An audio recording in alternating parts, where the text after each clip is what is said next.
guys, good morning. For today's video, ayan, mamimitas po tayo ng gulay, bulaklak ng kalabasa at sili. Ayan. Ayan. Mas okay daw na may mukha eh. Mas mamomonetize siya. Kaya, tara, pitasin natin kahit na medyo makati mga dahon ng kalabasa ay mamimitas tayo. Ayan po. Bulaklak ng kalabasa. Ayan. Kahit saan pwede ilagay. Kahit pa isa-isa.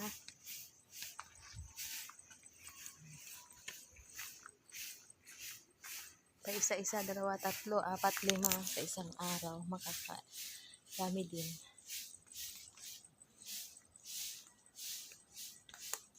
Sisi. So tayo doon. Hindi ko alam kung paano ko gawin ito. Pero okay lang. For the go. Oh my God. Ayan po. Oh. Ganyan ko na lang guys. Hindi ko na anin doon sana kasi masyado siyang makati. Diba? 2.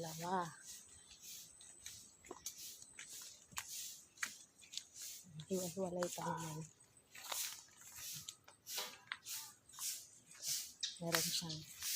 Meron mga nakatago dito guys. Ayan. Pero grabe ang lalaki niya guys. Malalaki siya. Ayan oh. Diba? Nakatago guys. Ayan. Masarap to sa sinigang. Sa soup, pwede rin. Yung corn soup na ginawa ko kahapon. May ganyan. Parang may nakita pa ako sa dito. So, hindi ko silip-silipin natin guys. Huwag lang uod at tatakbo ako. Huwag lang uod ang makikita ko. Ayun. Yan o. Huwag lang uod.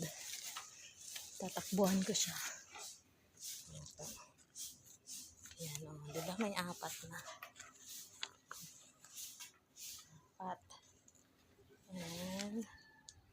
Maghanap pa tayo guys kung meron pa. Hanapin natin ang bulaklak. Dito minsan meron. Wala guys. Pero sa susunod na mga araw yan. May 4 na piraso. Sunod natin pitasin yung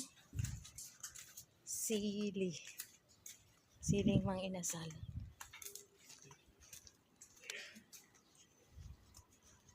Guys, ito yung sili kong mang inasal guys. Yan guys, ang lalaki, ang hahaba. Ay, oh, hindi ko muna chinek kung may uod eh, no?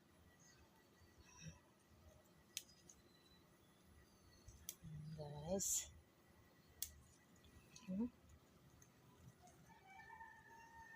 ito yung gabi ko guys, oh. Dami na rin. Diba? Ito. Kunin na rin natin to. Baka unahan tayo naman.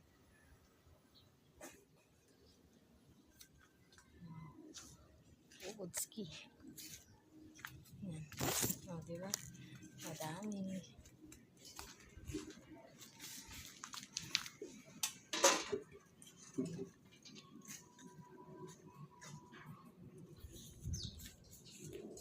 Tutukin pa natin yung sili. Kunin natin yung mga hinog.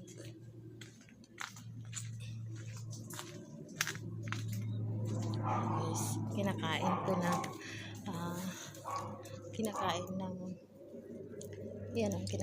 ng ibon. Kaya kunin natin para may share din sa ating mga tao. Yung tanim ng ibon. Joke. Sa kanila to eh. Kinakain nila. Yan. Gamot nila yan guys. Kaya ano. Kaya natin makakain din sila ng sili. Kasi gamot nila yan.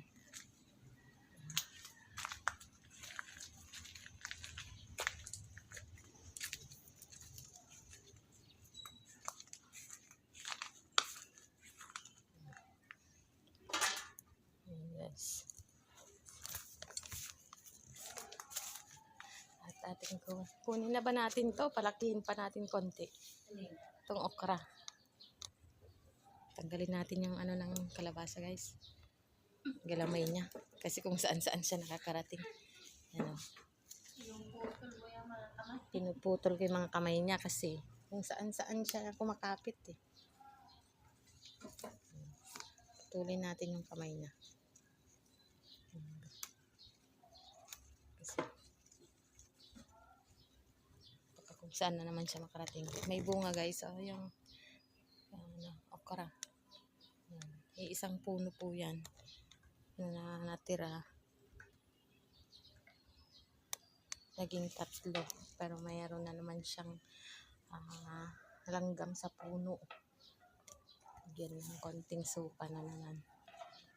Lagyan natin siya ng konting suka para umalis yung mga langgam. Ito po yung sili ulit. Puno ng sili na mas matangkad pa sa akin. Tasin natin yung mga bunga. Ouch! Parang Makati. Ay, kaya naman pala. Si guys, oh. May uod. Yan guys, oh. Yikes! Sabi ni si Liza. Wow, enjoy. Oo. Sabi, kumusta ka na sis? Kumusta ka na sis, Glyza? Shout out, Glyza Varona official ng YouTube. At Glyza, ano niya? Federico Varona sa Facebook. Ayan. Tingnan mo kung ano yung Paris ng but first spoken ng live ni Tessa.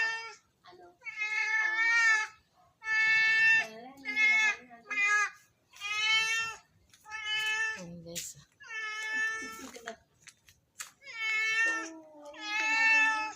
Nakakadami din tayo guys. Ano yan? But first coffee. Hakubina. Hakubina. Hakubina. Parang uso yung hakubina na yan. Guys, marami pa dyan. Sa looban. Diyan. Maraming hinog dyan. Kaya lang, kunin ko pag walang camera kasi mamaya may uod. Ouchie! Bakit parang may... para tuloy ako nakakahawak ng uod. Kaya kahit na hindi, uso po kasi yung pag ghost month na, meron ng mga itchy worm. Mga, yan? Higad. Yan po nakakamansya ng kuko. Pag yung kuko ang gamitin. Tignan nyo guys, pinapasyalan pa rin siya ng beetle ba yan?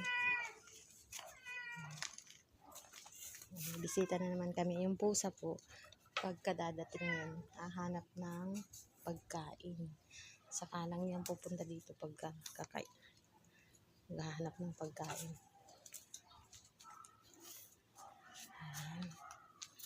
Dito po kami kumuha ng pangmukbang kagabi. Guys. Anong ulam natin? Meron tayong tuna.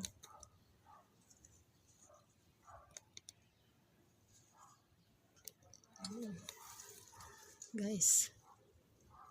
Madami siyang masarap pang tinola.